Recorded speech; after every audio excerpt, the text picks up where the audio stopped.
Hello, Stony Brook. Welcome to music this week. So, we have a lot of topics to talk about today. The first one is about a composer, and this composer's name is Irving Berlin. You say, who's Irving Berlin? I've never heard of him. I've heard of Mozart, I've heard of Beethoven. Who's Irving Berlin? Well, let me tell you, Irving Berlin wrote a very famous song that you know. He wrote a song called White Christmas. It's that song that we like to sing to make it snow in the winter months. But he also wrote another song, and I have a book here somewhere. Let's see. Oh, here it is. He wrote this song, God Bless America. And I know you learned that in kindergarten a long time ago, right? God Bless America was written by Irving Berlin in 1938, so it's an old song. And what's really cool is in the back of the book, they talk about the money that Irving Berlin made from this song. He actually started a fund for the youth of America. So youth means the children of America. And specifically, he chose the Girl Scouts and the Boy Scouts to donate the money to that he made from making the song.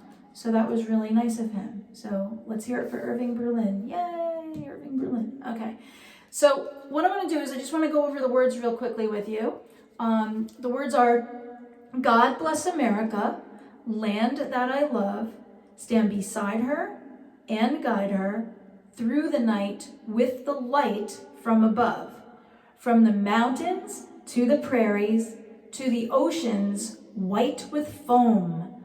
God bless America, my home sweet home. And that line repeats, God bless America, my home sweet home. Okay, so those are the words which I know you know, right? Yes, you know them.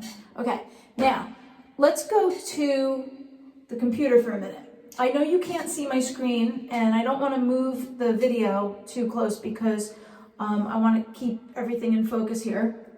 Last week, we talked about digital music. And if you caught last week's lesson, we talked about how you can compose music on the computer, and a lot of composers are using computer programs to do music now, okay? Now, they still make music the old way, you know, on real instruments like guitars and real pianos and things like that. But some of the electronic music that you might be listening to, some of the popular music that you might be listening to, may indeed be composed on a computer. And on a computer, you have tracks. We talked about this last week. And so one of your tracks could be a bass guitar. Another track could be a piano. Another track could be the drums. And all of these tracks are layered so you can create the song. Now, another thing that I want to talk about this week is the voice. Okay, and you know I teach choir, 4th grade and 5th grade, and whether you're in choir or band or neither, none of the above, one of the things I wanted to target this week was the subject of harmony, okay? So for the choir students that are in the choir, right, we've said that when one group has the melody, that we want to bring the melody out. So in God Bless America, the melody would be, God bless America, land that I love, right? That would be the melody. The harmony would be any other notes that kind of go together with that melody to support it, okay? And when you have the harmony parts, you want to try to minimize them a little bit and not make them too equal to the melody, because otherwise that'll overshadow the melody, okay? So when I did the song God Bless America on the computer, I used piano track, I used some drum tracks, I used a bass guitar track, but for the vocals, I used 3 tracks. I could have done more, but I chose 3. One of those tracks is the melody, okay? So it's me singing, God bless America, okay? So I brought that track out a little bit. I made that one slightly louder than the other vocal tracks. The 2 other vocal tracks are harmonies, okay? And the harmonies, I want to keep them a little bit under, like I said. I don't want to make them equal to the melody, or it'll be overbearing. It'll overshadow that, and we don't want to do that. So that's something to remember when we're in choir. Same thing in band. You know, like if the trumpets have the melody, that all the other parts should kind of keep it a little softer, right? Or if the clarinets have the melody, then everybody needs to keep it softer and let the clarinet shine for that part. So that's how it works, okay? And it works that way on the computer as well. So what I'm going to do is I'm going to ask you to listen to this. I have attached on Encores, there's a file on the bottom of the assignment page, and it should say God Bless America, and you're going to listen to it. And you'll hear the main vocals, and you'll hear the harmony part underneath, hopefully, right?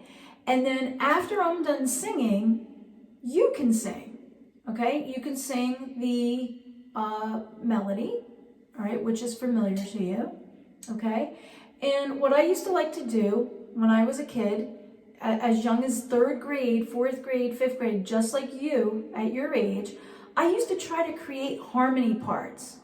I used to listen to melodies on the radio and try to sing harmony parts and try to figure it out. Sometimes they would come out great and sometimes they wouldn't. But if I didn't try, I wouldn't get better at it. So what you can do is you can try to kind of create a harmony part, okay? So instead of singing the melody, God bless America, you could try to listen to the music and maybe, you know, God bless America, land that I love. Now that wasn't the melody, but those were notes that would go along with the melody. And you'll know if it goes along because it'll sound good. If it doesn't sound good, then you have to pick some different notes, okay? So that's a little bit of a challenge. So you can stick to the melody if you want, but if you want to try a harmony part, give it a shot, try it. You could always sing the harmony part on its own, because what I did was I took a string track, like violins, and I put the melody on the string track. So the melody will be there, okay, whether you sing it or not. Okay, and then I guess this week's assignment is to do that. You do not have to send it to me. You don't have to record it or anything like that unless you want to. You can record it and send it if you want to, but you don't have to. But the most important thing is, when you're done with the assignment, is you can go into Encores and mark done. It's at the bottom right-hand corner in blue. It says mark done. And you click on that, and then it's done. And it gets sent to me and I know you did it, okay? And you don't have to even write in the little box. You don't have to write an explanation or anything, unless you want to. You could just mark done. So that's it, okay? If you need any help with Encores, you can email me at sullingc@kinnelon.org, and I will be happy to help you. If your teacher wants to invite me to your class to help the class, I would be happy to do that as well. Okay? Or if you have any musical questions about harmony or melody, you can also email me. And I guess that's about it. All right? So I hope you enjoy the recording.